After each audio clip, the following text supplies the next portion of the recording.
Hi everybody. That's the most creative introduction of myself that I've heard. खतरों से खेलने वाला जमाई राजा. मुझे लगता है इंडिया में हर जमाई राजा कभी ना कभी खतरों से खेलता ही है.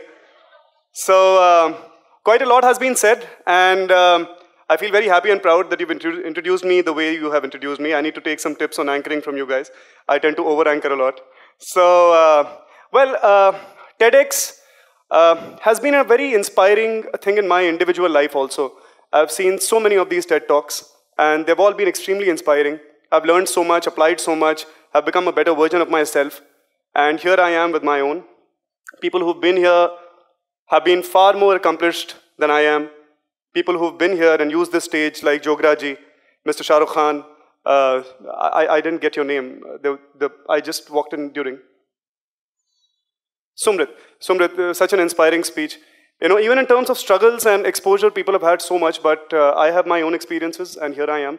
And like Jograji said, that if even a single one of you can get some inspiration out of it, can change a degree of an area of your life, I'd be extremely happy, and it would have been fruitful coming here. So I'm not prepared with the speech. So if I go over and over with nonsense and incoherent stuff, just stop me, ask me some random questions, and I'm going to, do what I have to do, which is shut up. So, like I said, not prepared, so here goes nothing. I've been thinking while I was backstage that what do I speak about? And when I was listening Jograji talk, he had a lot of emphasis on thank you in life, on gratitude.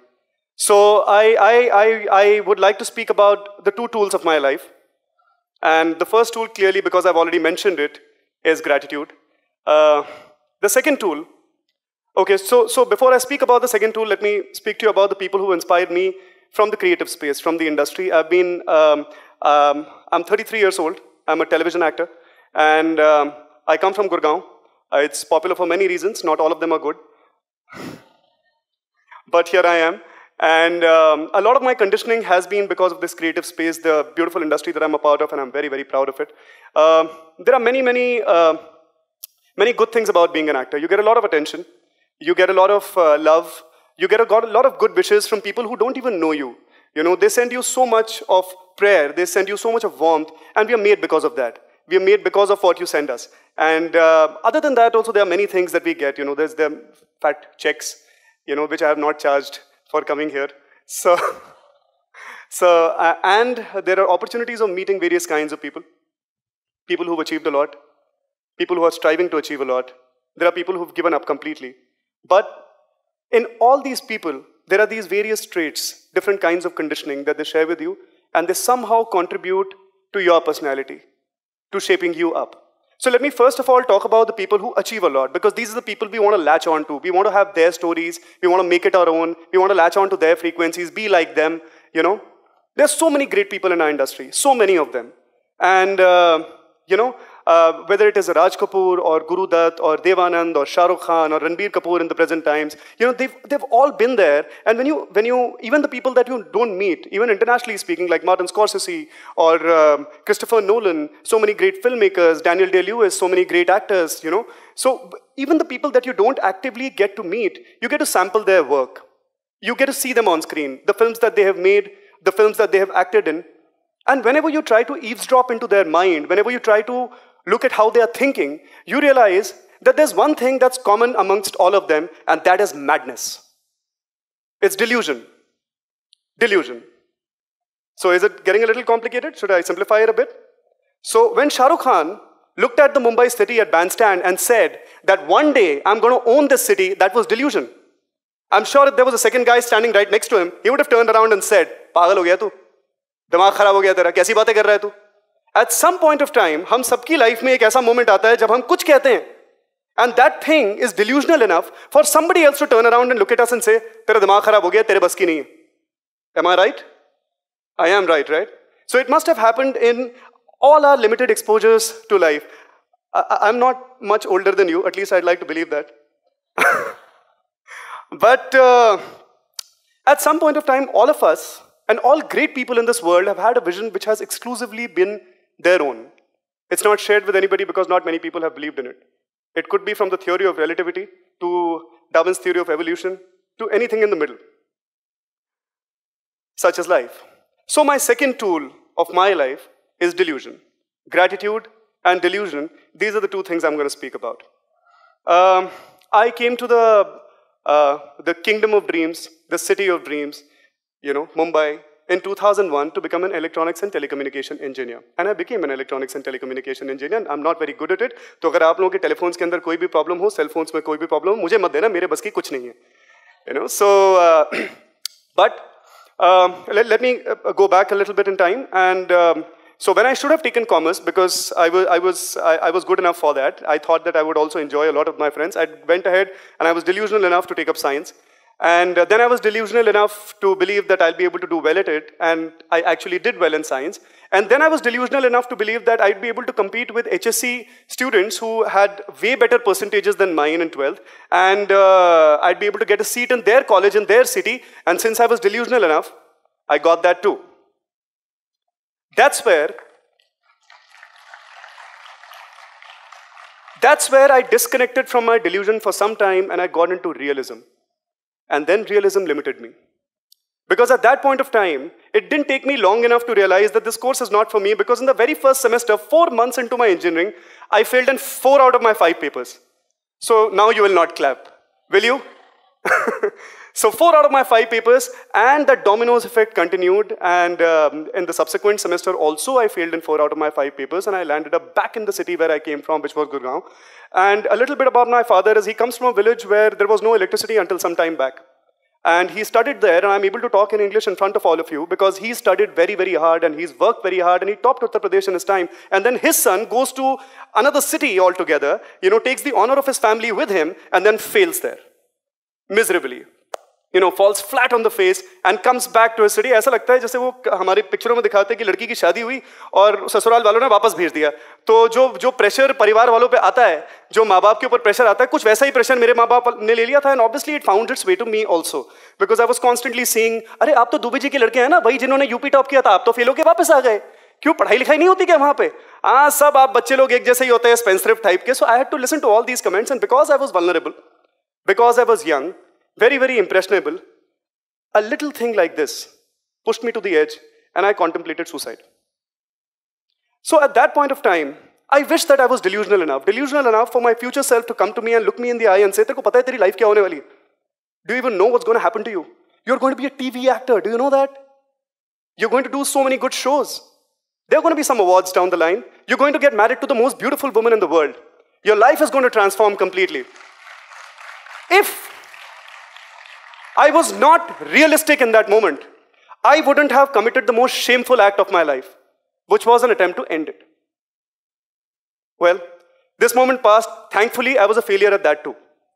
So I came back home, and as time passed, my then girlfriend introduced me to the philosophy of life that basically anchored me completely. All of us, I believe, need a spiritual anchor. For me, it is Buddhism. For you, it could be something else. But whenever you have a spiritual anchor, it gives you a tremendous self-worth. And when it gives you a tremendous self-worth, you're able to look at not just yourself with a high amount of respect, you're able to look at everybody with that same amount of respect. Now, there's a book called Power, Freedom, and Grace, and I read it. And in that, I read this quote, which somehow became the bedrock of my life, that from where I stand, infinity extends in all directions, which makes me the center of the universe. But from where you stand, also infinity exists in all directions, which means that you are also the center of the universe. From a space where I wanted to end my life because I didn't think that I was good enough, I was thinking that I was the protagonist of my story. I was the hero. And I looked at myself as the hero, no matter how small the challenge, no matter how big. I would always take it in my stride, look at it in the eye, and grab the bull by the horns. There was this heroic nature in me, which I came face to face with. And I was very, very proud of it. That heroic nature kind of became addictive. And so much so that I didn't even want to do parallel lead roles in my shows. I would only do roles when I was offered the hero's role. So time passed, and I'll try to pace it up a little bit. Like I said, I'm not prepared with a speech, so I'm going to go all incoherent, and I'm going to talk a lot of nonsense, so I'm sorry about that. I hope I'm not till this point of time, though. For the subsequent 4 years, I was in the industry. I was doing a lot of shows. But somehow, no matter how hard I was working in those shows, they never had any eyeballs. Sometimes they were not on a channel that was being viewed a lot. Sometimes, हम लोग मजाक करते थे, एक show में किया करता था 2007 में. जिसका नाम था यहाँ के हम Sikandar. So the ratings of the show were not that much. हम लोग कहते थे कि जिस दिन हमारे फैमिली के अंदर या हमारे खानदान में कोई छुट्टी पे चला गया, गर्मी की छुट्टियाँ शुरू हो गई, तो रेटिंग कम हो जाती थी. तो but I don't think I have worked hard in even Jamai Raja to as compared to that. But nonetheless, from 2004 until 2010, I continued working, but until 2010, despite being a part of the industry that I am and internet being at its absolute apex, whenever I used to type Ravi Dubey in Google, Lilith Dubey's husband used to turn up. So basically, it irks, it troubles you a little bit that, there's nobody watching. You're working hard, but there's nobody looking at it. After all, we are in a business of, let me put it in black and white, let me call a spade a spade. We are in a business of vanity. We like being looked at. We love that and we thrive on that. If you stop looking at us, we are nothing. We are nobody. We perish. Whether it is less ratings or less business of a Bollywood film, it's one and the same. You are the nucleus of it all. And if you shut your eyes, we are nothing. And at that point of time, I was nothing. Then I reflected back. I told myself that somehow there is something great in these last 4 years that has actually happened. And I kept telling myself, even though I couldn't see what that great thing was, so I was delusional enough at that point of time to believe that there was something good in all these 4 years of me working hard, not earning a lot of money, not being on Google, not being on internet, not being on Twitter or Facebook, but still there is something great. So when I look back, I realized that all my faults as an actor till this point of time are not exposed. I'm getting paid a very handsome amount to do what I'm doing, and that is basically just training myself and polishing myself as an actor so that when people get to see me, they don't see me as a failure that I was. They see me as a success that I am today. Second thing, my self-worth with every scene would climb up and continue climbing up till the time it filled myself with a sense of joy about being myself. The third thing and the most important thing, it was during this time, if I was happy with the way my career was going, if I was happy with the way my shows were shaping up, I would not have done the show in which I found my wife. So I found Sargun, and I did a parallel lead role because somewhere I thought that this is the right thing to do क्योंकि उससे अच्छा तो और कुछ है नहीं हाथ में. तो जब मैं दिल्ली गया तो मुझे सरगुन मिली और उसके बाद आई थिंक शी इज कहते हैं कि जब लड़की आपकी लाइफ में आती है तो वो अपनी किस्मत भी लेके आती है और मेरी लाइफ की लक्ष्मी मेरी सरगुन ही है. Once she came into my life completely transformed. And all these moments from my past, how many minutes am I done with here? कितने हो गए? 18 तो नहीं हुए ना, मुझको बता देना. I'm going on and on, I'm ranting, I don't know why. So after she has come into my life, there has been a dramatic change in my life, and all these moments from the time I have been born until now have come together and formed this moment where I can confidently speak to you about being happy about who I am. So everything was now surfacing from this space of delusion. Delusion. Even if there is no money in the account, I would not do the projects that I don't believe in. Even if the biggest of the producers are offering me stuff that they think is great for me, and they really think that this is one day we are doing him a favor by offering him this. I would not do it because somehow I would not believe in it. Television industry is hugely dominated by women, no offense meant. Thank you to you guys, because if you wouldn't be watching, this massive industry would not have been there, और इतना जो रोजगार है, इतनी जो employment जो आज television industry की वजह से वो नहीं होती. Thank you for the women audience. But I was very clear that I wanted to do a show in which I was the hero. I was the protagonist, not just the lead. There's a difference. In the television space, most heroes are leads of the show, not the protagonists. I was clear of the content I wanted to attach myself with. There were close to 40 producers who spoke with me after Nach Baliye. You all have seen Nach Baliye? Me and my wife in it. So after Nach Baliye, I did not do any fiction show. The fiction show that I did before that was Saas Bina Sasural. I hope some of you have seen that also. I was very proud of that show also because I was creatively a lot in sync with that show. So after Nach Baliye, there were so many producers that came to me and said that, this is a great show. The money was great. The money was great. It was huge as compared to what I had been charging till that point of time. But that was somehow not driving me. And clearly at that point of time, that I didn't have a fat bank balance that, I could just do anything I wanted and said, ye main karunga aur ye nahi karunga. Aisi baat nahi thi. So I remember going to them. I remember there was a time when I went all the way from town, if you're familiar with Mumbai, from Kolaba, until Sakinaka to go to a producer and said that, I'm really sorry, but I cannot do your show. So she kept looking at me for a long time and said that, are you certain that you don't want to do it? You haven't done a fiction show in a very long time. I was like, yes, ma'am, I'm certain that I don't want to do it. But why is that? We are offering you so much money and we know what you were charging before this and this is many times more. मैंने कहा, but ma'am, I want to do a show in which I'm the hero. So you mean that you want to do a show in which you are the lead? You are the protagonist. Yes, ma'am, I want to do that. And she was like, as much as I would like to see you doing that, there's a certain pattern with which the industry operates. You have to be delusional enough to believe that you can have a show in which you are the protagonist. And that was just about all that I needed to hear. Cut to 7 months later, there was a show which was being made on one of the channels that I had worked with previously. And they called me absolutely out of nowhere for an audition. I happened to be free. If I would have taken any of those projects, I would not have been able to go for a look test also for that show. But they called me, and I ended up doing a show which was absolutely a male protagonist show. Not just that, it became a pioneer for many other male protagonist shows to come. And I'm very proud of that. The show's name is Jamai Raja. In fact, the show has just been launched in Indonesia, and it's being launched in Germany. It's being launched in West Bengal. It has been remade by the name of Jamai Raja with different characters. Today in the morning, we saw a trailer where it's being launched on an Arabic channel, dubbed in Arabic. And everywhere it seems to be getting the respect that we invested, the kind of positivity and happiness we invested in the show. The show not only saw the light of the day, in an industry where there is a strong point of view that only women-centric shows work, not only did it see the light of the day, it also became the 4th highest opener pan-India during that time. It had a beautiful run for close to 3 years. And so, am I done with the 18 minutes? Done with the 18 minutes? क्या बात कर रहे हो यार? Seriously? ये तो मैं तैयार नहीं था तब है. So, all right, so clearly I've overshot my time. So I still have a lot to say, I don't believe it.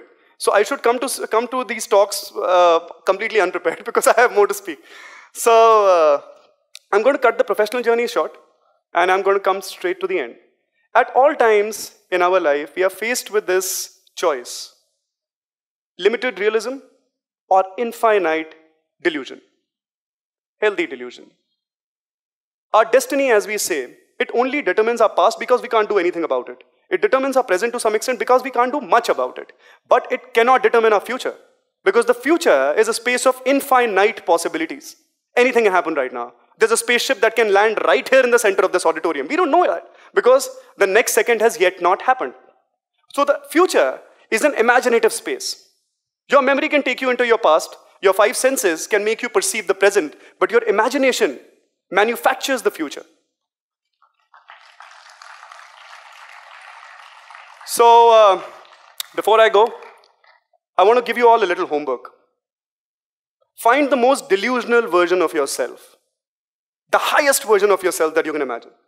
Look at yourself earning the maximum amount of money, being the best sons, being the best daughters, being the best husbands, the best wives, and the best professionals you can imagine. Kickstart your delusion. Thank you very much.